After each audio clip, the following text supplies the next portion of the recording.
Iniutos na ng Malacanang ang pag-blacklist sa rice supplier na umano'y nag-deliver ng kulang sa timbang ng mga sako ng bigas para sa programang Libreng Bigas ng pamahalaan. May report si Clazel Pardilla. Masaya na sana ang netizen na ito matapos makatanggap ng libreng bigas sa ilalim ng Bawat Bayan Makikinabang program ng gobyerno na ipinamamahagi sa bawat barangay, partikular sa Mandaluyong City.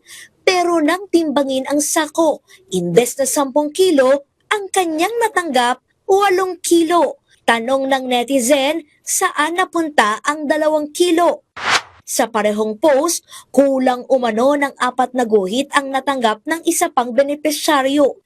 Kapansin-pansin di umano ang butas sa mga sako, kaya duda ng ilang netizen, binurike ang ayuda ng gobyerno.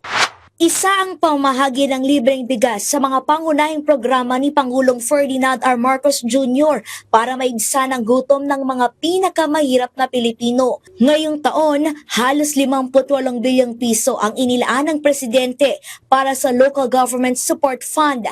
Bahagi niyan para sa pagbili at pamamahagi ng libreng bigas. Kaya ang mga ganitong sumbong hindi binabaliwala ng Malacanang. Opo, at hindi po ito nanaisin ng Pangulo. Kung ano ang dapat na ibigay sa taong bayan, dapat ibigay. Ayon sa Malacanang, iniimbestigahan ng insidente, blacklisted na o hindi na maaring makapagbenta ng bigas sa Mandaluyong LGU ang supplier. 29,500 na sako ng bigas na may supposed to be 10 kilos na laman ang naipamahagi.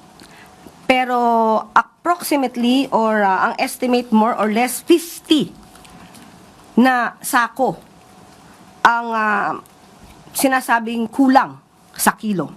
So, ang inacknowledge po ito ng supplier at sila po ang nagkaroon ng pagkakamali dito.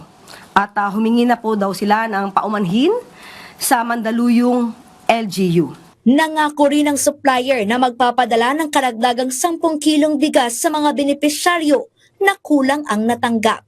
Clazel Pardilla para sa Bayan.